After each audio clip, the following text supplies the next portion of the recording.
Today's noon of May 6th, 2008, a 54-year-old man called Ricky Williams stood on the riverbank casting out his line into the waters of Dismal Creek in western Virginia. Ricky was hoping to get lucky and catch some trout, but he'd been out here fishing for 30 minutes so far and there were no bites. Normally, Ricky wouldn't care because he loved just fishing for hours and hours at a time. But today, he and his dog, who was right with him, were really hungry because they'd been out in these woods camping for several weeks now, and their food supply was finally dwindling down to the end. And so if they didn't catch any fish today, they might not eat. Now, for context, where Ricky was fishing, Dismal Creek, despite its bleak name, it was actually a beautiful, secluded spot on top of a mountain that was on the Appalachian Trail. The Appalachian Trail is a very famous 2,200-mile-long trail that runs up and down the east coast of the United States. And why that is relevant is because there's this special code for people that hike on the Appalachian Trail. And the code, which all hikers know, is basically if you come across another hiker on the Appalachian Trail, it is your responsibility to help them if they need help. And it is their responsibility to help you if you need help.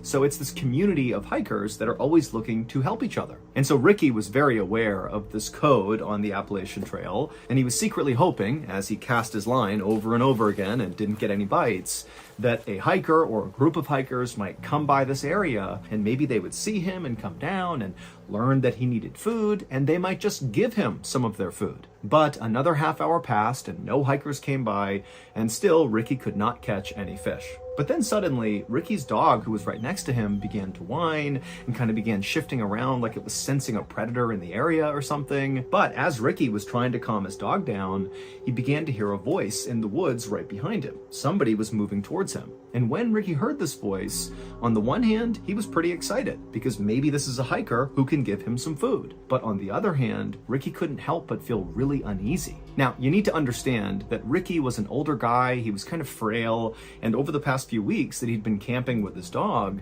as his food supply had run down, he had become skinnier and skinnier and skinnier, and so he really did not pose any sort of threat to anybody. He's like this weak older man. Now, generally speaking, the Appalachian Trail was a very safe place. But over the last few decades, there had actually been several murders that took place on the Appalachian Trail. And in fact, one of those killings took place less than 2 miles away from where Ricky was fishing with his dog. And in that double homicide, a very well-known killer named Randall Lee Smith had stabbed and shot to death 2 hikers. And so while Ricky was really looking for help from fellow hikers, at the same time, he couldn't help but feel somewhat apprehensive. Because again, Ricky was like this small, frail guy, and Ricky was well aware of these murders, and he was well aware of the fact that he was super close to one of the murder sites. And so Ricky was totally on edge as he's listening to this male voice get closer and closer, and then finally, this man in his early 30s steps out from the tree line,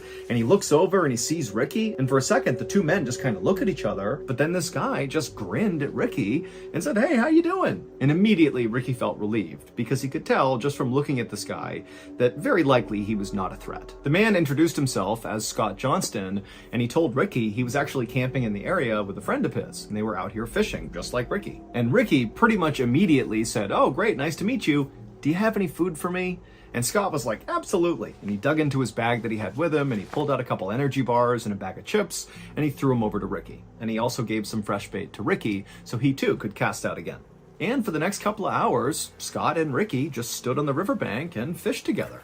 And after a while, the trout did start biting and they did start catching fish. So the day kind of turned into a great outing for Ricky. And it got even better because as soon as the men were done fishing, Scott asked Ricky if he wanted to join him and his friend back up at the campsite for dinner. And remember, Ricky had no food, so this was an amazing invitation. And he said, "Yes, of course, I'd love to join you." So the two men packed up their stuff right as the sun was going down, and then they began walking back into the forest where Scott had emerged from. And as they were walking, Scott's fishing pole got tangled on a low-hanging branch, and he was really struggling to get it out of the tree. And so finally, he just told Ricky to, go on ahead. My campsite's right up there. It's a straight shot. Just go up the hill, and you'll see it. Ricky asked Scott if he was sure, and Scott said, no, it's totally fine, go ahead. So Ricky said, okay, and he walked the rest of the way up the hill, and then when he walked out of the tree line into the clearing where Scott's campsite was, immediately what Ricky noticed was this enormous man who was like twice the size of Scott, and so 4 times the size of Ricky, kind of hunched over the campfire.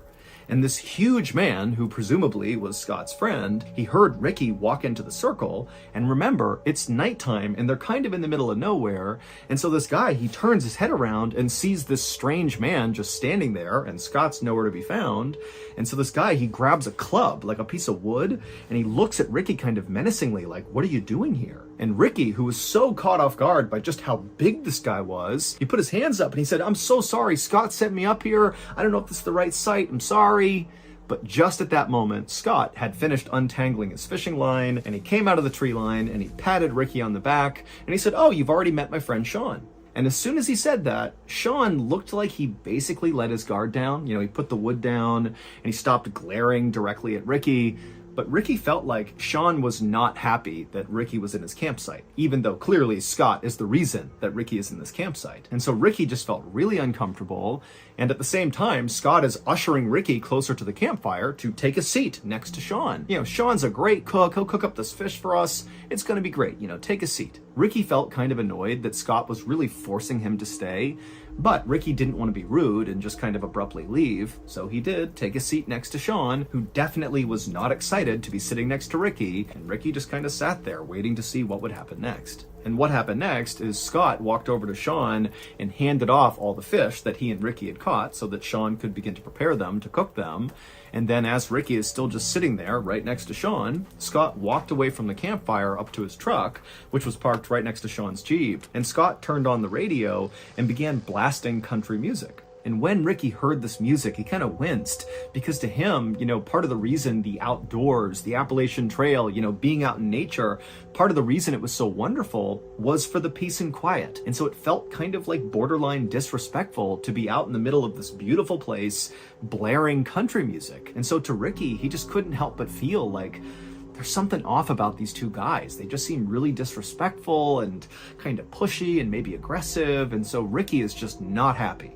But again, Ricky didn't say anything and didn't attempt to leave because, again, he's really hungry and so is his dog, and he needs to eat that fish.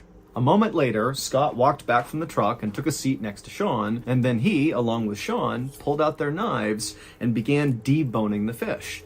And as they were doing this, Ricky, again, is just kind of sitting there doing nothing, and so he kind of meagerly asked, you know, hey, can you give me a knife and I'll clean a fish? But Sean and Scott kind of waved him off and said, don't worry, we got this. And so Ricky just continued to sit there nervously, as all he could watch was the flashing of the light bouncing off their blades. But eventually, Scott and Sean finished deboning all the fish, and they put their knives away, and at that point, they began cooking the fish over the open flame.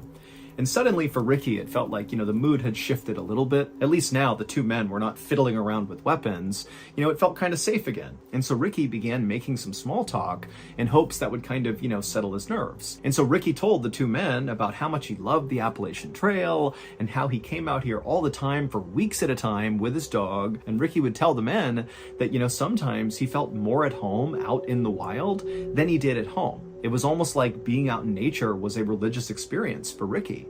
And he would even tell Sean and Scott that sometimes when he was out in nature, he would meditate and pray and even do some chanting, like part of a ritual. I mean, he was really trying to be in tune with Mother Nature.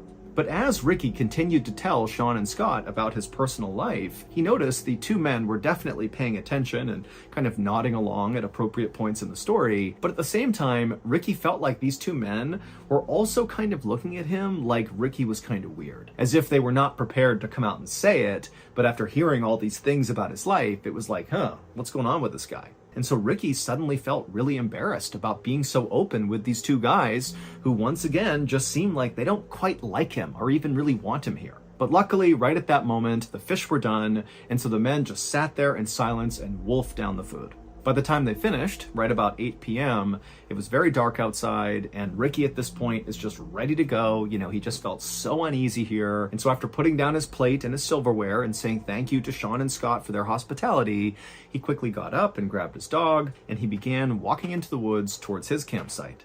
But after Ricky and his dog had walked maybe 10 or 15 feet away from this campsite, two things happened in rapid succession.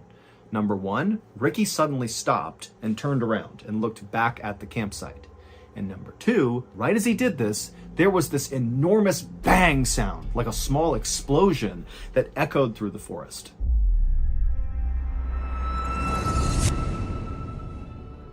Okay, so if you're not listening to our show called Run Fool, then you are really missing out on a truly special and unique podcast. Now, it's technically a horror podcast, but honestly, it's so much more. Every episode is a fresh take on terrifying lore, like a modern ghost story wrapped up in a tightly spun narrative. Also, remember, Run Fool is a Ballin Studios podcast, which means there's always going to be a big plot twist or reveal at the end. Rodney Barnes is the iconic host of Run Fool, and every story he tells on there, it feels like this fully immersive horror movie. Also, the sound design on this show is like expert level. Barnes really knows what he's doing. Even if you never watch the show, you should tune in just for a second, at least once, just to hear Barnes's radio voice. It is like the best, most soothing voice I think I've ever heard. So if Run Fool feels like a show you might like, go run and follow the show and start listening. Also, be sure you stick around till the end of today's video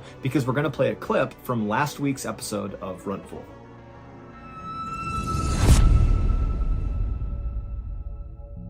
About 30 minutes later, and about 4 miles away from where Ricky and Sean and Scott had been, there were these two women who were in their house eating dinner when they heard the sudden frantic knocking on their front door. Now, these women live in a very isolated part of the country, and so the women were very concerned. One of them rushed over to the phone just to be ready to call the police, while the other very carefully made their way towards the front of the house, and they kind of peered out the window, but they couldn't see anything outside. It was too dark, and so they went to their door, which was still getting pounded on by whoever was out there, and the woman, she unlocked the door, and she opened it just a crack, and what she saw nearly made her faint. There was a man standing on her porch who was absolutely covered in blood, as if he had been fully submerged in a tank of blood. I mean, he is all red. And the man had his hand over his neck. And the woman who opened the door, she looked at him and she saw that there was this rhythmic pulsing of blood pumping out of his neck that was in time with his heart. This man is clearly bleeding to death. And so the woman, she screamed for the other woman to please call 911. We have someone who's dying here. And so she began calling 911. And then the man on the porch just said, please help me. And then he said something about Dismal Creek. And then he collapsed. And this was so shocking for the woman who had opened the door that she just stood there staring, having no idea what to do. But then she happened to look up and she noticed there was a Jeep that was idling out on the road in front of her house that she hadn't even registered until now. And so either this guy got dropped off or he drove that Jeep. But before she could even begin to understand what had just happened, an ambulance and a whole bunch of police cars came screaming up and parked in front of her house. And then the medics got out, they rushed up, and they grabbed the bleeding man, and they put him in the ambulance, and they rushed him off. Meanwhile, not far from the house, police officers were speeding towards Dismal Creek because when the women called 911, they said, this guy who's shown up on the porch bleeding said something about Dismal Creek, but they had no idea what it was about. And so instead of trying to wait to figure out what was even going on, police had basically said, let's just go to Dismal Creek and look around and see if we can figure out, why someone would leave that area and show up at this house covered in blood. But as the police were making their way up this winding mountain road, they saw a truck bombing down the road coming straight at them. And the truck, they initially hit their brakes and did kind of attempt to get out of the way of the police cars. But after this truck had basically come to a stop, the driver of the truck just hit the gas all over again, and they veered wildly off the side of the road into an embankment, and they crashed and flipped several times and then came to a stop. And the police officers who had veered to the side of the road to avoid getting hit by this truck, they just watched this happen and they couldn't understand why the driver had gunned it again after stopping and then seemingly intentionally drove off the road. It almost seemed like the driver was trying to crash. And so the police, they got out of their car and they approached the wrecked truck with their guns drawn. But when they looked into the vehicle, they saw there was a single occupant, the driver, and he was still somehow alive. So the police got him out of the vehicle and they called an ambulance, but they actually sent an officer with the ambulance to escort them because the police were actually pretty suspicious of this truck driver. Because remember, they were going up that road to get to Dismal Creek to see what had happened there that would lead to another man showing up on somebody's doorstep in the middle of the night covered in blood. And now they have this truck driver who looks like he's speeding away from Dismal Creek, who crashes his truck. I mean, there was no clear connection between the truck crash and the bloody guy, but the police were suspicious that they had to be connected. So they sent the officer to the hospital as well. About 30 minutes after the truck crash, the police left the scene and continued the rest of the way up the road to Dismal Creek. And once they got up there, the police fanned out all across the area and just began looking for anything. Just any clue that might explain what the heck happened here, if anything happened at Dismal Creek at all. And pretty quickly, the police actually did find something unique. In the middle of the Dismal Creek area, they found a campsite. But it was not the campsite where Sean and Scott were staying, where Ricky had gone and shared dinner with them. This was a different campsite. And not long after searching this other campsite, police concluded that whoever was staying here did not seem like they were mentally well. This seems like a mentally unstable and potentially dangerous person lives here. So the campsite was really simple. It was just a tent and a campfire. But when the police lifted up the flap and looked inside the tent, they found a collection of 30 knives along with a police scanner that basically picked up police radio chatter in the area, so you could listen to a scanner and basically know what the police were doing in your area. There were also all these weird piles of clothing. Some were for kids, some were for adults, some were for men, some were for women. There were piles of eyeglasses, and there were 8 pairs of women's underwear.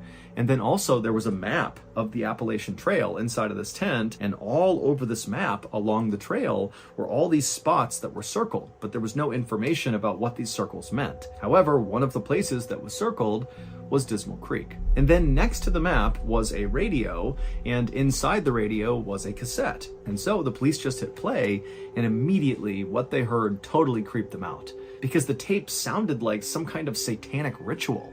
It was basically this one man's voice just kind of howling and chanting over and over again. But by far, the most shocking thing that was found inside of that tent was a single piece of paper. And this piece of paper was a birth certificate, and the name on the birth certificate was a name that basically all police in this area knew, and in fact, anybody living in or around the Appalachian Trail definitely would know this name.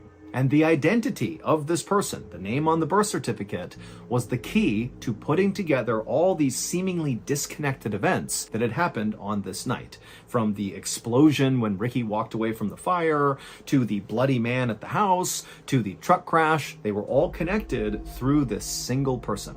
A few hours earlier, after Ricky had gotten up and walked away from Sean and Scott's campsite, and then after barely making it onto the trail, he had turned around and there was that loud explosion. Well, at that point in the story, Ricky, who's now looking back at the campsite and looking at Sean and Scott, he can see that the two of them, they've heard the sound too, and they were now staring at each other with looks of absolute shock and terror on their faces. But then Ricky watched as Sean reached up and touched his face, and he put his hand out in front of his face and it was covered in red. And the reason for that was because Sean had just been shot in the face, because that loud explosion was the sound of Ricky shooting his gun at Sean. And as Sean and Scott stood there staring at each other in absolute disbelief, Ricky, who's still in the tree line, ran towards the fire and just kept on shooting. And so Sean at this point, as he sees Ricky coming into the campsite, he stands up and kind of staggers back and falls on the ground. But Scott, who's not hurt at this point, he just gets up and starts running away from the campsite. And Ricky turns his attention towards Scott and he shoots at him and he hits him straight in the neck and also in the back. But somehow Scott just kept on running despite these horrible wounds. And so Ricky watched as Scott disappeared into the woods. And then Ricky turned back to Sean, who's laying on the ground and can't go anywhere. He's been shot in the face. And Ricky just casually raised his gun and shot Sean right in the chest. But amazingly, Sean, after getting shot this second time, it created what must have been the most extreme adrenaline rush ever, because he jumped up to his feet and right in front of his attacker, he just turned and sprinted to his Jeep. He hopped inside, fired it up, and just sped away as fast as he could. And when Sean flipped on his headlights and turned a corner after getting away from the campsite, he looked down the road and he actually saw his buddy, Scott, who had run away first, come tumbling out of the woods onto the road. And so Sean, who's gravely injured, drives over next to Scott and he stops the Jeep long enough for Scott to climb inside, and they shut the door and they speed their way towards the nearest help, which happened to be that house where those two women lived. And so it was Scott, who looked like he was drenched in blood, who knocked on the women's door. Sean was down in the Jeep out on the road, but he was just too weak to get out and come up to the door as well. But when the ambulance and police arrived, they would find not only Scott up on the porch, but also Sean in the Jeep, and both men would be taken to the hospital via helicopter. And then as for the man who was driving the truck down the road away from Dismal Creek, who then crashed right in front of the police, well, the driver of that truck was Ricky Williams. However, that was not his real name. There was no Ricky Williams. That was the name he just used. His real name, which was on the birth certificate that police found in that other campsite inside of the tent, was Randall Lee Smith.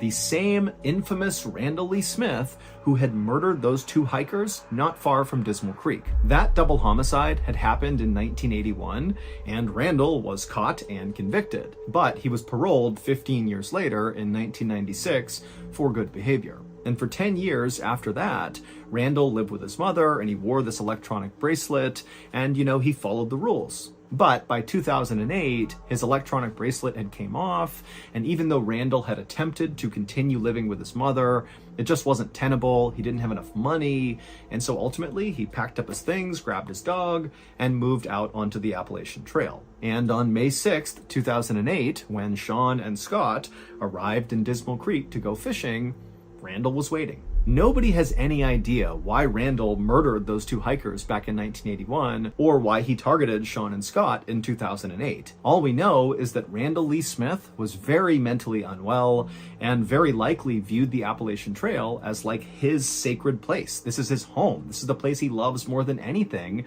And so maybe, he felt like Sean and Scott had somehow disrespected the Appalachian Trail, and that was enough to attack them. Now, we know Sean and Scott did not do anything intentionally disrespectful to Randall because, amazingly, Sean and Scott survived this attack. And they would say that when they saw Randall, they just felt bad for him. They thought he was like this alcoholic drifter who didn't have a home of his own, and so he was just living out in the woods on the Appalachian Trail. And so they didn't judge him. Instead, they really did just want to give him some food and spend some time with him and make him feel human again. That was it. And because Randall appeared to be this kind of small, older man, Sean and Scott, who were, very big and imposing, they didn't feel threatened by this guy. As for that bizarre other campsite that police found up around Dismal Creek, the one that contained all those knives and the birth certificate, well, obviously that was Randall's campsite. And that weird cassette tape that they listened to that sounded like a satanic ritual, that was Randall going through his meditations and chants that he would do when he was out in the middle of nowhere. It was like his way of respecting Mother Nature and the Appalachian Trail. And then all those items that were found inside of his tent, the different clothes and the eyeglasses and the women's underwear, it's believed those could be Randall's other victims. However, when police pulled DNA samples from all of those items that were found inside of his tent, like the clothes and the underwear and the eyeglasses, well, those DNA samples did not match any of the missing people or murder victims in the police's database, and so that wasn't useful. And then also, police went to all those places on that map that were circled, and with the exception of obviously Dismal Creek, they didn't find anything else at the other locations that suggested any violent event had happened there. So only Randall knows the truth, which means we will never know the truth, because just 4 days after Randall was pulled out of that truck that he crashed, he died in police custody from a blood clot that formed as a result of the crash. And in those 4 days that Randall was in custody, he never gave up that there were any other victims. Today, Sean still has a bullet in his head and in his chest, and Scott still has big scarring on his neck and on his back. But both men have made a full recovery, relatively speaking, and they still go back to Dismal Creek all the time to go camping and fishing. As promised, here is a clip from last week's episode of our amazing podcast, Run Fool, hosted by the incredible, iconic storyteller, Rodney Barnes. Enjoy. The first guy that stood up was about 6 feet tall, with thinning hair he wore swept back from his forehead. He was dressed elegantly in a sweater and button-down, unusual enough in a sea of fleece jackets, and his eyes were hollowed in his skull. "You write a lot about monsters that the rest of us don't actually believe in," the guy said. "Reptiles, werewolves, murder goats, whatever." A chuckle rolled through the theater. "I'm wondering if you'd ever consider addressing the other kind of monster. The real kind," he went on. "The kind of monster that looks more like a man." I stared back, unnerved. I'd met far more of the human type of monster than I ever had the type with fur. But that's not what was giving me pause. Instead, it was the certainty that this guy had a story to tell. I was right about that, because his story, it would be one of the most frightening tales I'd ever heard. So that's going to do it. If you enjoyed today's story, be sure to check out our podcast called the Mr. Ballin Podcast, where we literally have hundreds of stories that sound an awful lot like this one, but many of them are only on the podcast. Again, it's called the Mr. Ballin Podcast, and you can listen to it on Amazon Music or wherever else you get your podcasts. Thank you so much. Until next time, see ya. Wait, don't go anywhere. If you're looking for more strange, dark, and mysterious videos, click here.